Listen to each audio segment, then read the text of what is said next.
Hey guys, welcome! I am so excited you're here. Surprise! We have our very first live guest for office hours. I am joining you here today with LaVonna Roth, and we are very excited to have LaVonna here because she has the answer to a lot of really difficult questions that we've been coming across over in over in the teaching tribe, and I hope that she will help you today with some of those tough questions. And I do want to let you know that LaVonna is a national speaker and presenter. She is very dynamic and energetic and very knowledgeable. I've seen her speak, and I am just so thrilled and honored that we were able to make this work.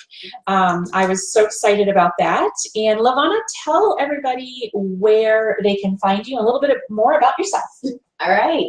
So I'm LaVonna Roth, like what was said, and I have the privilege of working all around really the world. It's just been traveling all different places and speaking, but I started out as a teacher. I was a teacher for 10 years.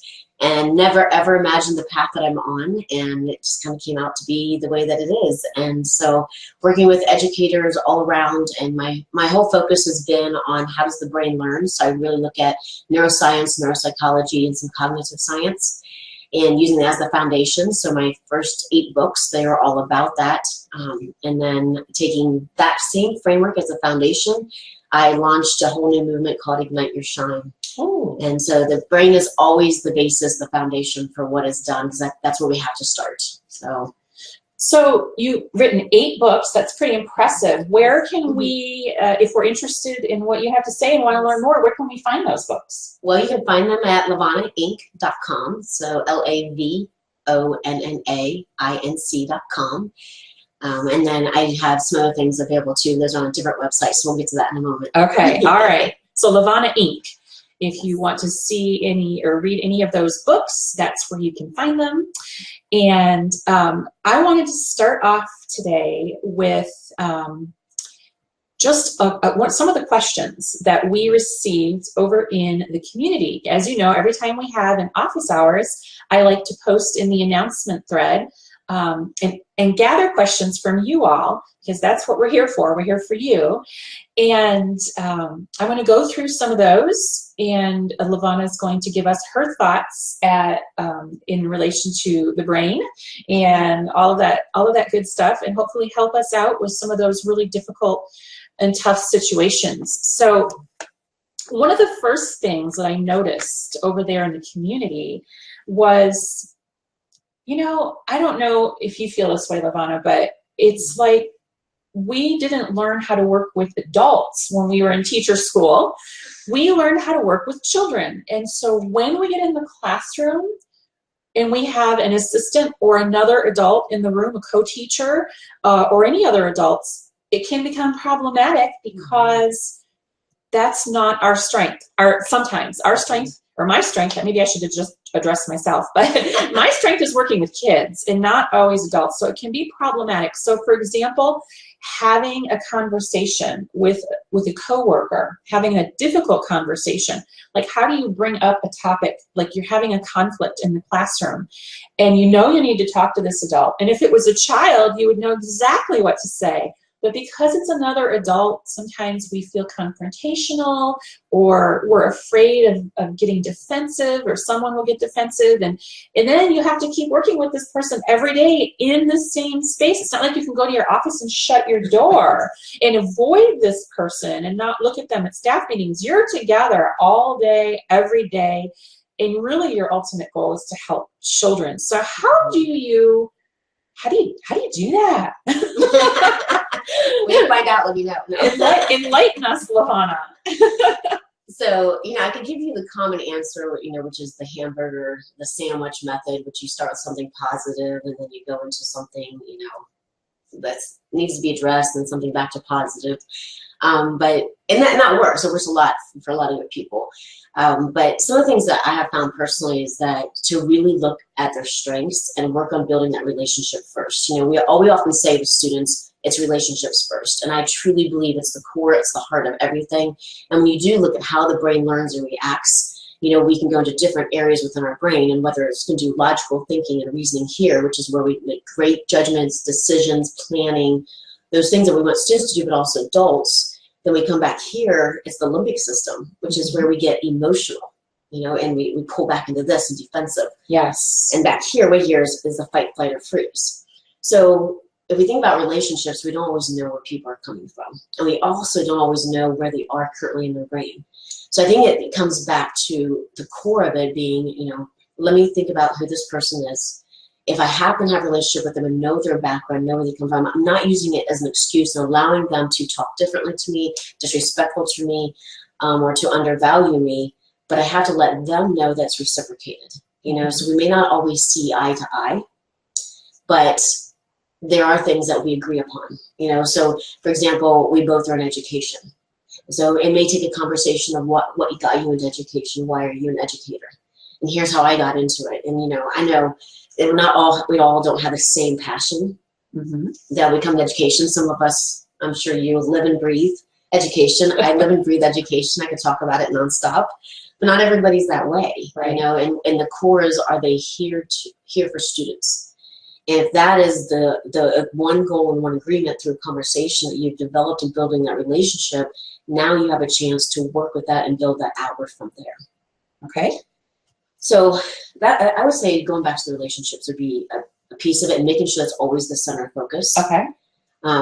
So one of the things I haven't mentioned is Ignite Your Shine. Ignite Your Shine. Right. Tell us about that. So Ignite Your Shine is a movement that I started, and SHINE is actually an acronym, and it's a process that you go through. And so the S is all about self, and we think about what are your strengths and your gifts and your talents, right? And then and how to use those to not only serve yourself, and I don't mean that in a selfish, greedy way, but to serve you, to take care of you, because if you don't, who will?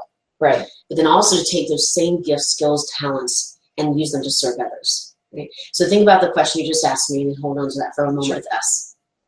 Then we have H, and H is all about heart. In other words, what's your passion? What lights your world on fire? So it could go back to what we were saying, how some of us live and breathe all of that, right? But at the same time, it goes to, there's differences with that. So I'm going to stop there with the S and the H right now, because to me, that is the powerful package right there. So if let's say I'm working with you, and we have a disagreement or a difference in philosophy, something that we're not quite seeing eye to eye on, I want to go back to the S and the H. And I'm going to do it with you. So if I know that, for example, one of your strengths is that you are organized, I need to be aware of that as a colleague of yours, whether I'm in the same classroom or I'm next door. I need to be aware of that. That's something that you value and that you're great at. Okay. So in a difficult conversation, that's something I may address with you and start the conversation with, is to say, Vanessa, you are phenomenal at organizing. And I would just love it if at some point you could help me with that. And in some ways that we could talk and kind of carry that conversation through. Right? That would work with me. Okay, good. Right? And then just come back and say, okay, it's something I'm struggling with personally, and even if it's about you, that's okay, right? I may say this, but I'm not going to say you. I'm going to try to avoid that word. Okay. Not always, but sometimes. But say something I'm struggling with is I feel that a lot of times, we're not seeing eye to eye, or I know sometimes I come in really strong because I'm so passionate about what I do. And I understand that not everybody has the exact same level of passion. We all have passion, but not maybe necessarily the same level. But something I'm struggling with and would love to have your input and help with is, how can we work through this together? So you hear about the I message, right? So I did an I feel. Yes. But it's also a we work together. I really like this. This is phenomenal. Good. Where have you been all my life?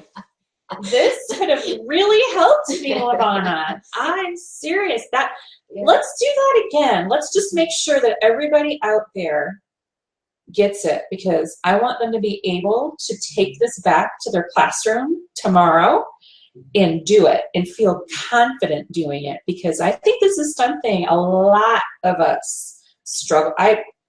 Not just in teaching, but everywhere, right? If I could have this conversation with my mom, that would be great, if I could use some of these strategies in my personal life. So let's do it again. Let's take it from the top and make sure we have it down. Okay. Are you ready? Yes. Can you role play? This is something we're good at in early childhood. I don't know where you come from, but where we are, we're good with role play. Okay. Let's do it again. Okay. Are you ready? Yes. All right. Go for it. Okay, so Vanessa, one of the things that I really admire about you, and it's definitely not my strength, is how organized you are. And so I noticed that you had labels on things and you have things in boxes and it's nice and tidy. And when you walk into my classroom, well, you already know what my classroom looks like, right? So it's not my forte, it's not my strength. So one of the things I would love to have help on if you're interested in would be willing to is to help me organize my classroom a little bit better because I know it's something that you're great at. I love that. I would, that's my thing. I would have fun doing that. Okay, so let's do that. Let's do that. And at the same time, I know that that's something that I really value about you, and but some of the things that I've been noticing is I just feel that we have a little bit of friction between us, and I don't know if you felt that way. I do. It's interesting that you noticed that. Yeah. Okay. So, and I don't know about you, but I like to come to work to enjoy work, you know, and I really value you, like I've talked about some of the other things. So I'd love to work through this with you. So what are some of the things that maybe, like, is there something that I'm doing that's bothering you? Or is there something that I could do a little bit different that maybe I'm coming into your room and I'm making a mess and I didn't realize that that's getting on your nerves? Or what is it? Because I would really love for us to be able to work through this because we're going to be a team going forward. And I just want to make sure that, again, I honor who you are. So what's some of the helpful tips on how we could do that?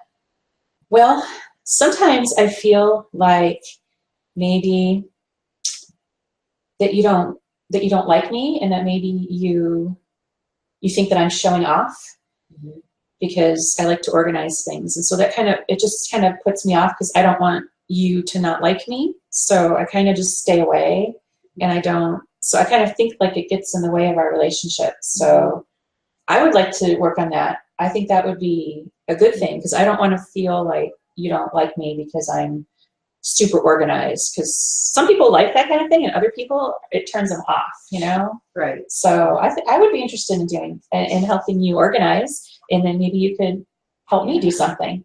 Yes, and see, I love the reciprocation there, absolutely. And, you know, it's if there's something specific that I'm doing, because I admire you immensely with how organized you are.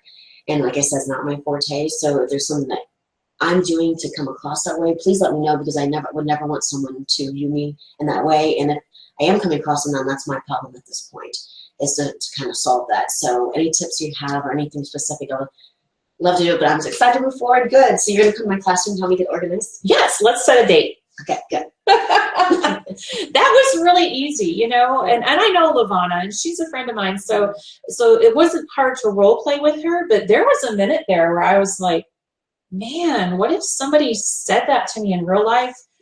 Like my heart kind of fluttered and I could feel the blood kind of rising to my face, but she did it in such a way that just was a brief second. Whereas if you hadn't done it in that way, I can see the blood coming up and I would just say, I have to go or something, you know what I mean? And I would just avoid it. But you did it in such a way that it was very natural and non-confrontational, and you put it on yourself and not on me. Right. And I think, and you never used that word you. Right. I think we got it. I think I'm gonna watch this one again to get those tips, because I need those desperately. Because as a teacher, I'm always in charge and I'm used to telling kids what to do. Yes. And I'm not used to having these adult conversations. Okay. And I do want to say that, you know, it comes back to you having to be okay with recognizing, like, as soon as you said, well, I feel that you don't. Oh. So when you came at me, a natural instinct for most of us is to say, I'm not jealous of you. I don't act. Yes. We immediately want to come to our own defense instead of taking a step back and saying, okay, this isn't necessarily personal. It can sometimes feel personal. Yes. But it's not necessarily personal. It's I have to take a step back from her comment and say, okay, what's the core? I'm always like, what is the actual issue? You know, and if we can find what that is and come to agreement on it, that resolves a lot of other things. Because maybe I do have a little bit of a jealousy about how great you are, and I hate how my classroom is, right? Or maybe I don't have a jealousy, but I'm frustrated with myself. But you're picking up on that, thinking it's about you. Yes, exactly. Right. So I think this is a teaching moment here. What could I have said instead of you? Like, how could I rephrase that? Because I want to get it right. How can I rephrase what I said to you in a more positive way? I can take that you out. So how would you do that? I'm seriously. So yeah, no, kind of come back to the I part of it, but you know, sometimes so let's reverse roles. Yes, let's reverse roles. So sometimes I can't be LaVonna though, because I'm not that good. No, believe me, it's years and years of practice and trying to figure all this out, and there's many times that I flub up. So, but no, to come back, if I were you in this case, to say something along the lines of, you know, sometimes I feel that there's a little sense of frustration from you, and I don't know if I'm interpreting that incorrectly or not. And I don't know what it necessarily has to do with, but sometimes I feel personally that has to do with how clean my room is, and maybe that drives you a little bit crazy. Mm-hmm. But I'm not sure, so I would love to have your input. Oh, very good. I did use the you word, right? I'm still pulling it back. You're pulling it back on yourself. It's about me, right? And about wanting to remember that nobody really loves conflict. Like no. even if you swear your colleague loves it, nobody really does, because we look at some of the core human parts. You know, when we look at Maslow's hierarchy, it comes down to belonging. Right. You know, and there's a lot of other outside issues. We have to remember that so many issues that people come into work with that are outside or inside themselves, we don't always know. And we can easily take offense to it, or we can easily misinterpret it, and that causes so many more issues versus sit down and have the conversation. Yeah. Just sit down and just have, hey, I would love to talk with you. And if they get defensive, just say, you know what, I'm not here to be defensive with each other, not here to cause any problems. Matter of fact, I'm the opposite. I want to work together as a team with you. Right. And I'm just trying to figure out how, and I know together we can. Yes, I love it. You know, and I think that one of the things, and this isn't on our list, but I'm going to go down the rabbit hole here. We see sometimes, and this is something that I have personally experienced, is if you're teaching in a building and you have conflict in your grade level or with your coworkers in some way, that sometimes we avoid conflict so much that we actually will switch our job or our school or our campus to avoid that conflict. And then what we find out is that conflict exists everywhere. Yes. And that, I always call it the grass is always greener philosophy. And, you know, I moved to another campus and I still have the same issue. And I'm like, wait a minute, I just got to wait. So actually using these skills is going to really, yeah, that's the answer, instead of hopping from place to place, right. You know. Is something I'll highlight to go back to is what I talked about strengths. And I started with that, and that's one of the things when I do my fun shops. I don't call them workshops; I call them fun shops. Good idea, because we have fun. Is that I share with them, like, when you see a colleague and they're coming down the hallway and you see them, you do one of these. Yes. Quickly duck. You know, when you're through, or wait, phone. Something happens with the phone. Oh yeah. Right. You avoid them. What you're doing is you're actually looking for that negativity already. So you've already drummed up in your head. So maybe it's a certain look they're going to give. Right? Or a hand gesture, or how they walk right by you without acknowledging you. You're already expecting that. And so within our brain, we love to self-fulfill prophecy, right? Mm-hmm. So we already create the situation that's going to happen. So chances are, even if, like, let's say, for example, there's a look that you give and I can't stand the look, mm-hmm. chances are I'm going to talk to you until I see that look. Because yep, I told you so. She does it every single time, doesn't she? Every single time, right? So now that I said, I need to, when I see Vanessa coming down the hallway, I need to say, oh, you know, yesterday in that faculty meeting, she had such a great strategy I've never thought about doing. I'd love to ask her more about it. And it set my mind frame as to that, and say, hey, Vanessa, good morning, great to see you. Yesterday in the faculty meeting, you know when you gave that strategy?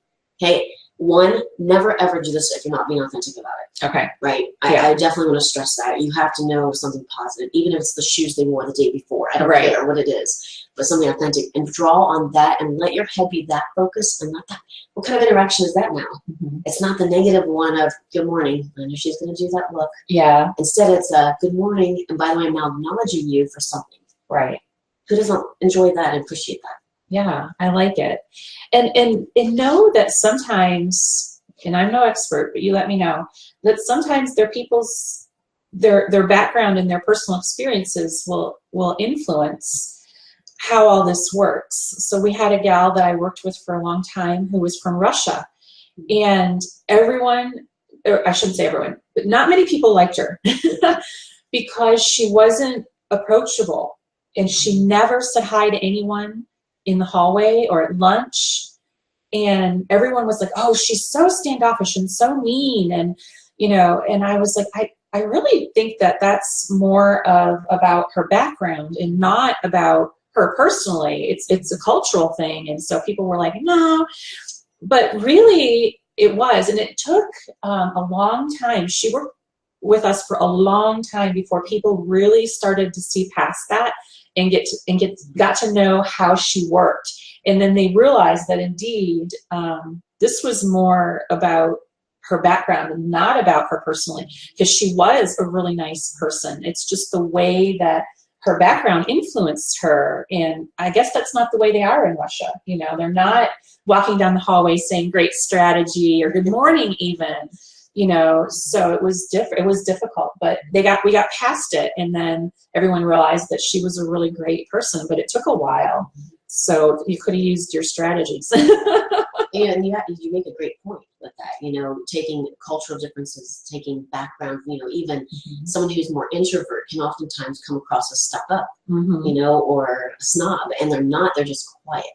You know, so you have to kind of draw that out of them a little bit and learn some of those boundaries. But there was another point I was going to say, and I can't remember what it was now, but maybe it'll come to me a little bit later. All right. Let's move on to our next focus. Some of us, you know, sometimes, especially in positions of where we are overseeing people, like in a position of management and or just in coaching situations or whatever, sometimes we're in uncomfortable situations where we have to deliver a piece of I don't know if you want to call it bad news or what, but you have to be able to communicate both the good and the bad to your employees or your sometimes coworkers that you're evaluating or whatever the situation is. And that can be really tough. This is something I struggled with. I know I had to always evaluate. This was weird. I had to evaluate my assistant every year, and they gave me a form. And I always had to put her areas of strength and then her areas of weakness every year. And that was supposed to be what she was supposed to improve on. And let me tell you, that piece of paper gave me nightmares because I loved my assistant and I thought she was great. And I really didn't have any areas for improvement with her. And so it was a source of great stress for me. And then I had to sit in the office with the principal and deliver this information to her every year. And after a while, we were both just laugh about it because we'd worked together for so long. It was kind of a joke. But it was very hard in the beginning. How do you deliver that kind of, how do you let somebody know what their areas of improvement are without offending them and then ruining your work relationship? How does that work? I think that's harder, especially if it's a coworker to coworker. Yeah. That's a little bit harder. But it goes back to some of the skills we were talking about. Okay. And even if you're in your administration, you know, it's the same thing. Going back to first talking about those positives, but I'm a big believer in questions. Questions, okay. Right? So if, let's say, well, again, let's say I'm the administrator, okay, and you come in and I have to give you the evaluation. So I might start out with some of the questions like, what do you think went really well in the lesson? Okay. What do you think they learned from it? You know, how might you do it a little different next time if you would? Maybe you wouldn't. Is there anything that you would change? Is there anything that you were unhappy with how it went? Okay. Do you think there's anything that could be improved upon, and if so, in what way? Okay, so I'm going to keep basically question after question. Okay. And it's kind of facilitating it. So you don't want to make it where you're backing them into a corner. That's not the kind of question I'm going for. Yeah. It's more of a realization type scenario. So if I asked you, you know, when you taught that math lesson and they were working on patterning, you know, how did you think that went? You know, how many students actually modeled for you that they understood the standard or the concept being taught? And then they said, like, well, I think it's probably like, you know, 4 out of 6. Okay, so which 4 out of 6? So if I know it was actually way less than that, for example, I might say, okay, so which 4 out of 6 students did you feel had that? And then if they say, well, I have this and this and this and this, I say, okay, well, let's take a look at their work and let's make sure that's accurate. You know, because I had an impression that it was a little bit lower than that, but let's take a look at it together because now we have the proof in front of us. Okay. But to me, it's just, it's a lot of those questions and what would you have done different? Because what we find is that in their self-reflection, a lot of times they will come to what you actually noticed instead of you having to say it. There's a self-actualization with it. So you're leading them. Right. Without trying to back in the corner, like, gotcha, yes, that's what, you know, it's a question of, you want them to realize it because, one, they're more open to realizing it, and two, it's much more powerful. Like, if someone is telling me what I need to improve, chances are defense, right? Yes. But instead, if I'm thinking, oh, man, I thought they did get that lesson, but now that I reflect back on it, you know, so-and-so said this, they didn't really get it, and so-and-so said that, and when they modeled it with the blocks, I could see I'm realizing it now, much more willing to adjust it. And now I can say to you, so what could you do different next time? And you're like, and even whether it's a defense mode or non-defense mode, and you're like, I don't know. I have no idea what I would do. I'm going to say, great, I have a few suggestions that I have seen work in the past. Would you like to hear what they are? Excellent. If you answer me yes, you just opened up. Most chances are, you know, allowed me to give that 2 cents. Most time a colleague or someone that you are coaching in this way isn't going to say no. Right. If they do say, great, you know what, I would love to help you improve with this at any point. So, you know, whether it's tomorrow, down the road, at any time, you know, my office door is always open. I'm willing to help you. I like that. As an administrator, sometimes you have to still be a little more forward with that. Right. And say, okay, I understand. Right now, take some time to think about it. Let's get together in a few days. Yes. Let's revisit this conversation. And if there's anything I can help you in the meantime, office door is always open. I like that.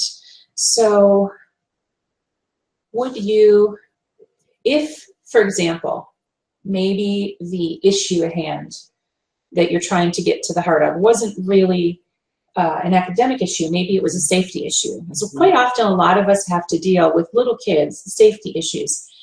So at the end of that conversation, if the teacher says, I don't know what I would do differently, I'm not sure, could you then say, well, let's think about it and get back together in a few days, and, you know, could you have that regrouping come rather quickly? You know what I mean? Because you want to make sure that the kids are safe. Could that? In that case, I probably wouldn't say in a few days. Okay. Yes, yes, just because of safety. Just because of safety, you know, that's a huge. That's number one, and it should be in everyone's mind, but especially administrators who are going to have to, you know, deal with a lot of flack from it. But no, number one is always with that safety. But what I would say is at the end of it, if let's say we had that same conversation, what would you do different? And you're like, nothing. It was fine. Say, well, you know, at the beginning of the year, we had talked about certain procedures in place. Okay. And so for me, as I said at the beginning of the year, if they've said this, if they haven't, say it. Yes. I have a few non-negotiables when it comes to what happens within the school. You know, I give you a lot of flexibility with what you do, how you teach it. You know, with the classroom, I'm not a micromanager of what you do and everything, but safety is one of those non-negotiables. And so what happened today, we can't have happen again. That's so good. What could we do to clearly set forward? You know, and maybe you have already established what those procedures are, and you can say, you know, so the procedures that I would like to see in place is this, this, this. If there's anything that you see wrong with that, let me know. But if not, then let's go forward with that. If you see an issue with this, what changes would you make that actually may be better than what we have here to keep the students more safe?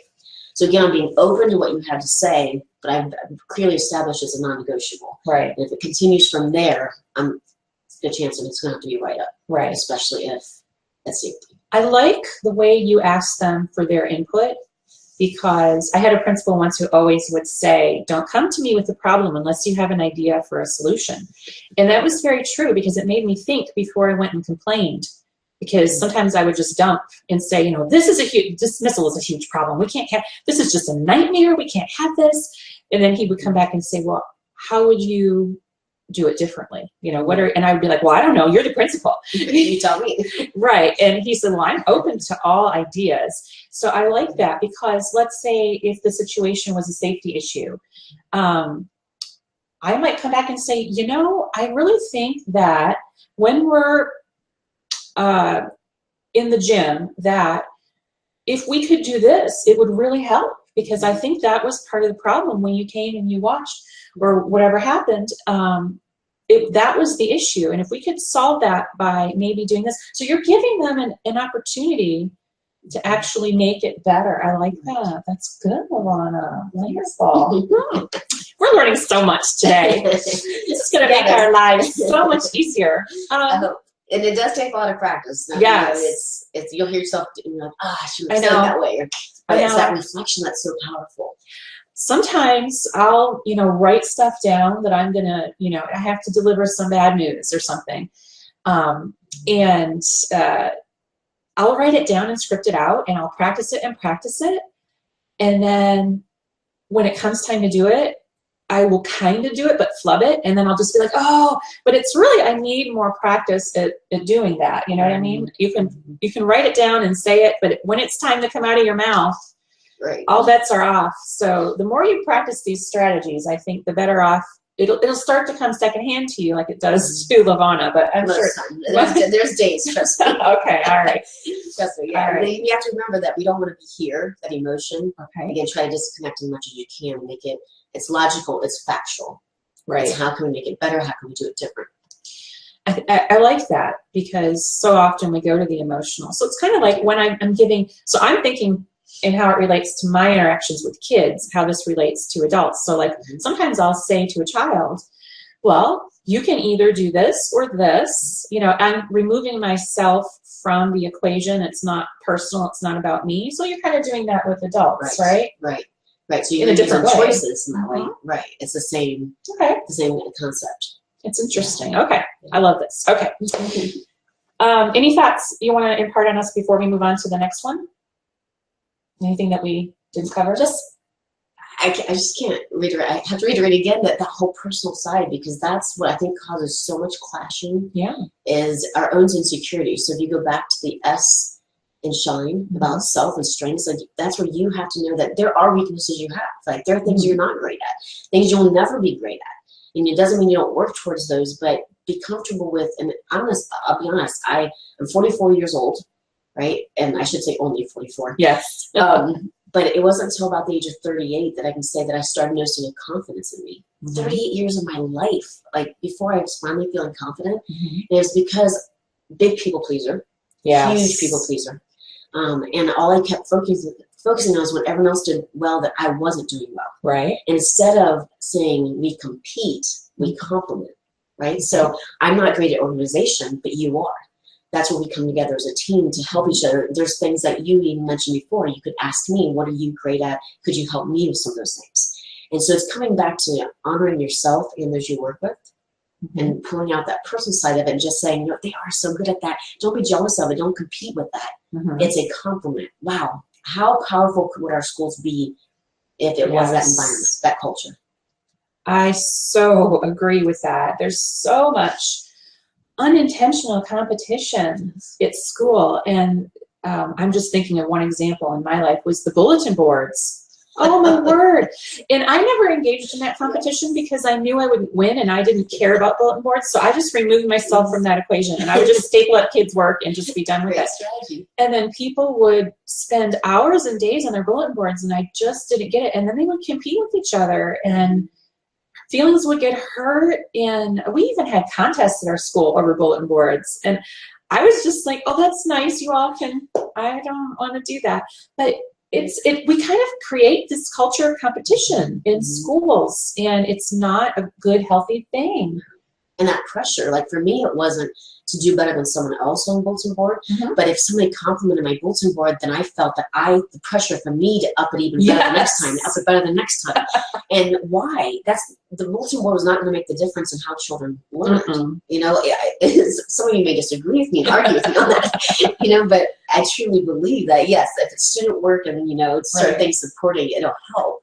But the way it looks is not, it's to spend hours and hours when we can make much more gains in other ways. Right. It's not a reflection on you as a person. And that's something that I got right away. It was like, my bulletin boards don't have anything to say about who I am as a person or a teacher.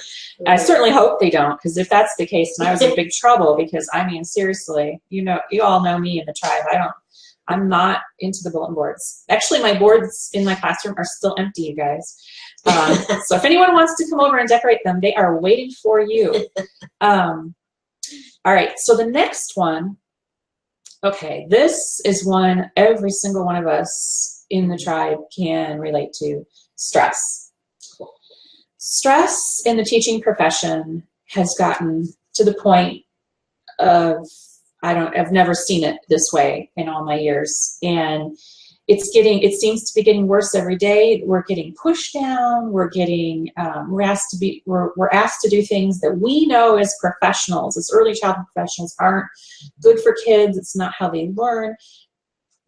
we can't change it, but maybe we can try, but what can we do to manage this incredible stress that we have right now, in addition to all the stress we already had just working with little kids, and all that? What can we do? In our own pressures. Yes, in our personal life. Yes.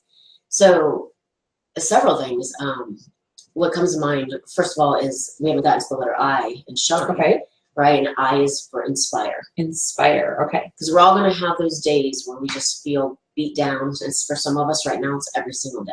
What we're doing isn't good enough, or I'm not accomplishing enough, or they're saying that I should have done this better and deeper and higher and all the above. And it's coming back to a ton of pressure. And so inspire is going to be, what inspires you? Whether it's a quote, or whether it's a song, or it could be people, your tribe, this tribe that, right. Vanessa, you've created. What a great way to stay inspired, and a wealth of knowledge and people to turn to that are facing the same things. And but it's not only in your professional life, but also in your personal life. And I can go back to the age of that passion and pulling that in. And are you embedding those things that you're passionate about? Because a lot of educators do live and breathe education, like we talked about. And because of that, you go home and you work, and then you eat, and then you work, and you're upgrading, or you're cutting out, yes. And so you're not ever getting any downtime for you personally. Yes. And yes, education is a passion, but that's not all of you. And we sometimes forget that. And so going back and finding what are those passions, or what is it, or who is it that keeps you inspired is critical in doing this. So if you think back to what are your passions, what did you like to do when you were a little kid? Maybe it was Light Bright. Right. Yeah, I loved Light Bright. Playing Operation, reading a book in a tree. Yeah, books. That's my passion, for sure. Yes. It's just, are you taking the time to embed those, and not always an educational book, right? Yes, that's another one. Yes. I keep a list of pleasure books, like books that I would read, as an adult. And then professional books, it's another list. And I try to make sure I'm picking, from both lists, because totally. Yeah. That's so it's going back to getting that passion and staying inspired. And so, for one of the things for Ignite Your Shine that I have, I found and asked to be created was a bracelet. And so it's the, I like jewelry. Yes, me too. Me too. I like bling.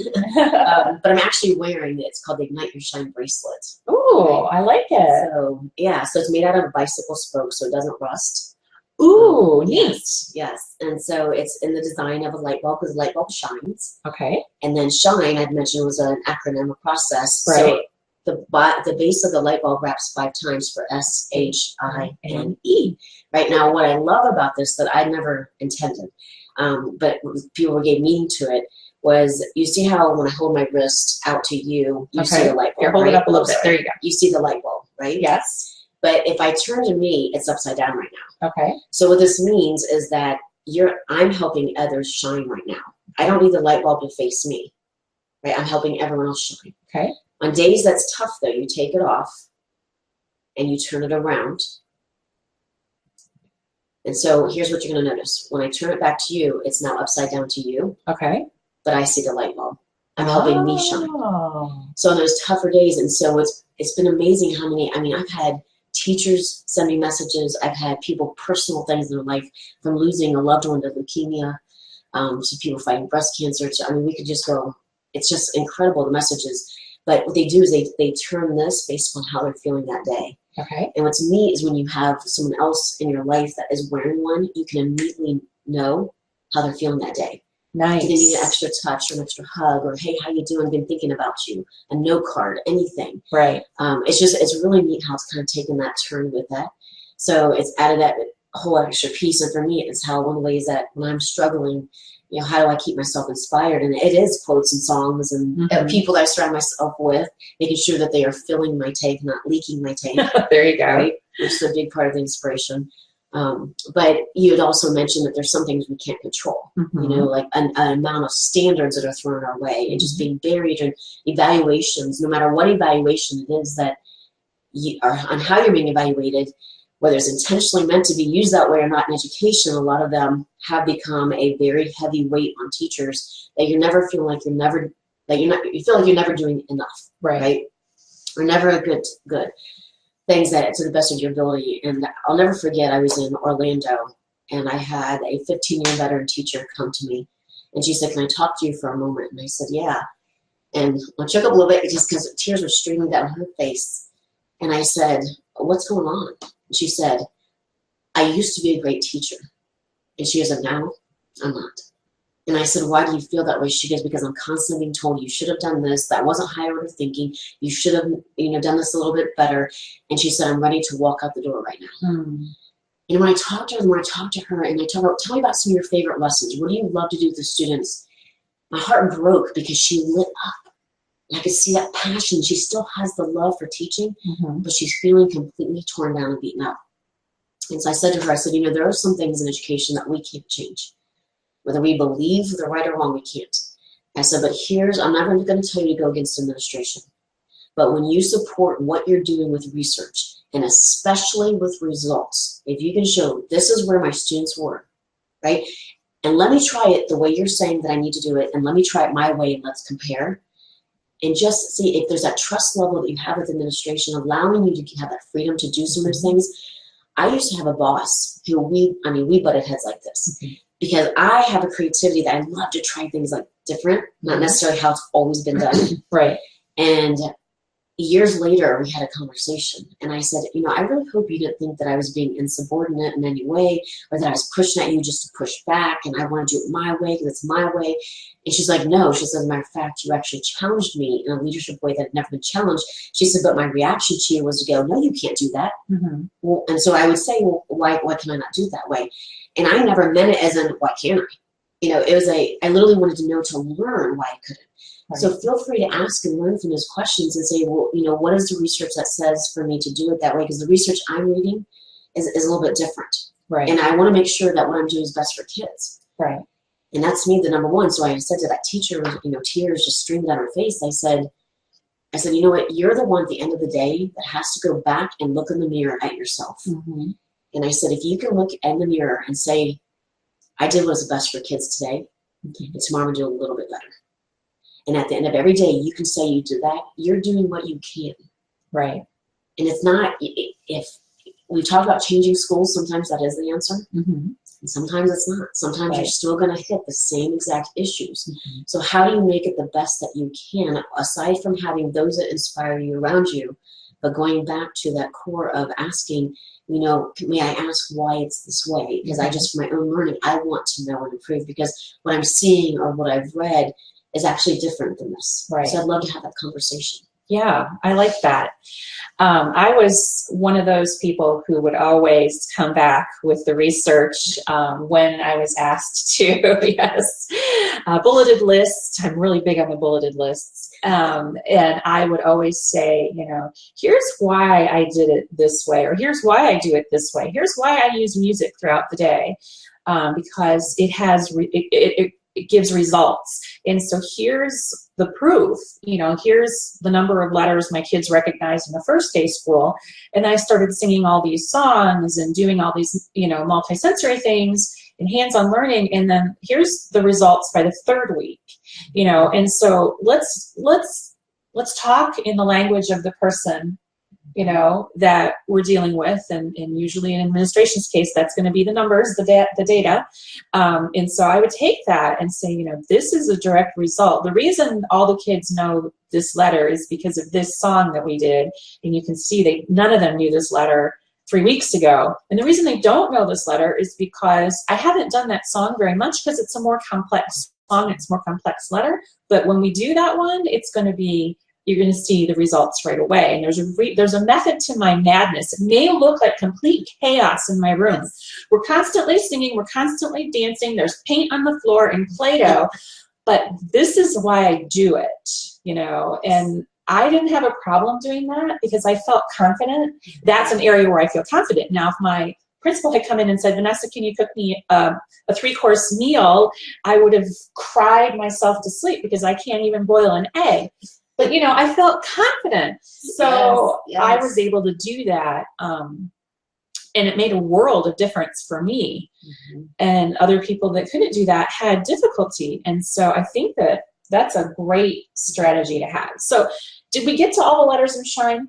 I don't think we did. We did not. Okay, Should let's I finish it. Let's go through the other letters and shine, because I want to be able to ignite my shine and your shine and everyone's shine. I really like the bracelet, because if you work in a group situation where you have other people working with you, you can automatically see the bracelet on somebody and know how they're feeling today. And we all have those days when we want to turn that bracelet the other way. So go ahead and finish with the letters. Yes. Actually, I want to go back to if you're having conflict with any of your colleagues, part of that conversation, it could be the gift of a bracelet even. There you go. Because now you also can see the way they're wearing it. Okay. And to be able to acknowledge that it's a tough day, and you already have that commonality, so it's okay to talk about it now. Say, my bracelet's facing me today, and yours is facing away. You must be having a great day today. Oh. What's great today that was different is facing you. Wonderful. There's just some other ways to have conversations. That's a good way to open these conversations up. I like it. Okay. So to review, S was self. Yes. Right? So strengths, skills, talents, gifts, all the things that are given to you versus things that you also develop. H is heart, or your passions. Okay. Right? I was inspire. And then N is navigate. Navigate. Right? Because none of that matters if you do nothing with it. Right? So your strengths don't matter, your passions, how you stay inspired. If you're going to be low all the time, none of that matters then if you don't do anything with it. So N is navigate. It's your action plan. It's your goal setting. Some people do vision boards, right? What they want to see. It's the story. It's the legacy you want to leave. It's all of that. So you can take it as light as you want it or as deep as you want it to guide you. And then E is exceptional, because when you've done the self and the heart and you've stayed inspired and you navigated, you are becoming the exceptional person that you were meant to be. Oh, I like it. Wonderful. And if they want to learn more, they can go to IgniteYourShine.com. IgniteYourShine.com to learn more about the whole shine movement. And the bracelets, where can they find those? IgniteYourShine.com. IgniteYourShine.com. Under product. All right. Yeah.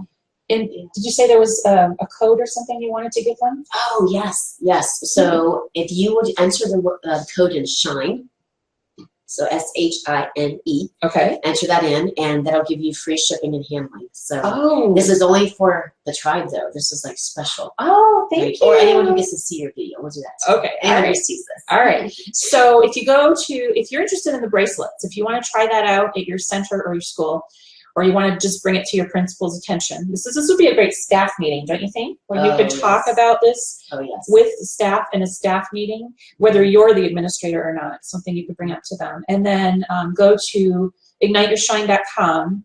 And if you want a bracelet, when you go to checkout, you put the code, tell us again. SHINE. SHINE. It's easy to remember. Yes. Put the code SHINE into the checkout, and then you can get free shipping and handling on those bracelets, because nobody likes to pay shipping. It's all that extra money. I know, right? You're like, wait, no, it's not this, it's this. I totally hear you. Okay, so I think we have, this was really meaty, you guys, don't you think? Yes, I think this was some really good stuff that's really going to help everybody, whether you're a parent. We have some homeschooling people here in the tribe. Whether you're a parent, this can help you communicate with the spouse, family members, anybody. Whether you're an in-home provider, this could help you with parents that you work with. And of course, anyone in a childcare setting facility or Head Start or public school. We all have people in our lives that we meet and talk to every day. And these strategies are going to be big, both in your personal life and your professional lives. So I hope it helps make your jobs just a little bit easier. That's all we want to do. We want to make your life better and easier and make you shine, right? Yes. Yes. Be shine-tastic. As my shirt says, I'm shine-tastic. Yes, that would be great to wear like on a spirit day. Yeah, they're coming. They're coming. Okay. It's going to be a little different than what you see here, but pretty close. But I like if you can't see it on the video, those are rhinestones where it says shine. Any closing thoughts before we go today, LaVonna? I just, again, reiterate, go back, pull out the personal side of things and really focus on the positivity of those, that you're seeking to have a better relationship with or guidance from, whether it's an administrator, whoever it may be, and just keep in mind that try to keep it as factual as you can. And the core always, to me, is the relationships. You know, and I do. I agree with something you said, that a lot of times we think that what we do with kids we can't do with adults. Oh, yes, you can. It's just how your tone is and how you say it is a little different. You're not going to use, you know, smaller words or use bigger words. But Right. it goes back to, if you're building that relationship with students, it's the same with everybody else. I love it. I want to thank Vanessa for having me. I'm so excited to be part of the tribe. Yay! Thanks, guys. Thanks for watching. Let us know what you thought about the video over in the community. Go back over there and share your insights about this, what you learned, what you're going to do in your classroom, or what you've done. If you've watched it already, let us know your successes and let us know how we can help. Bye, guys. So, bye.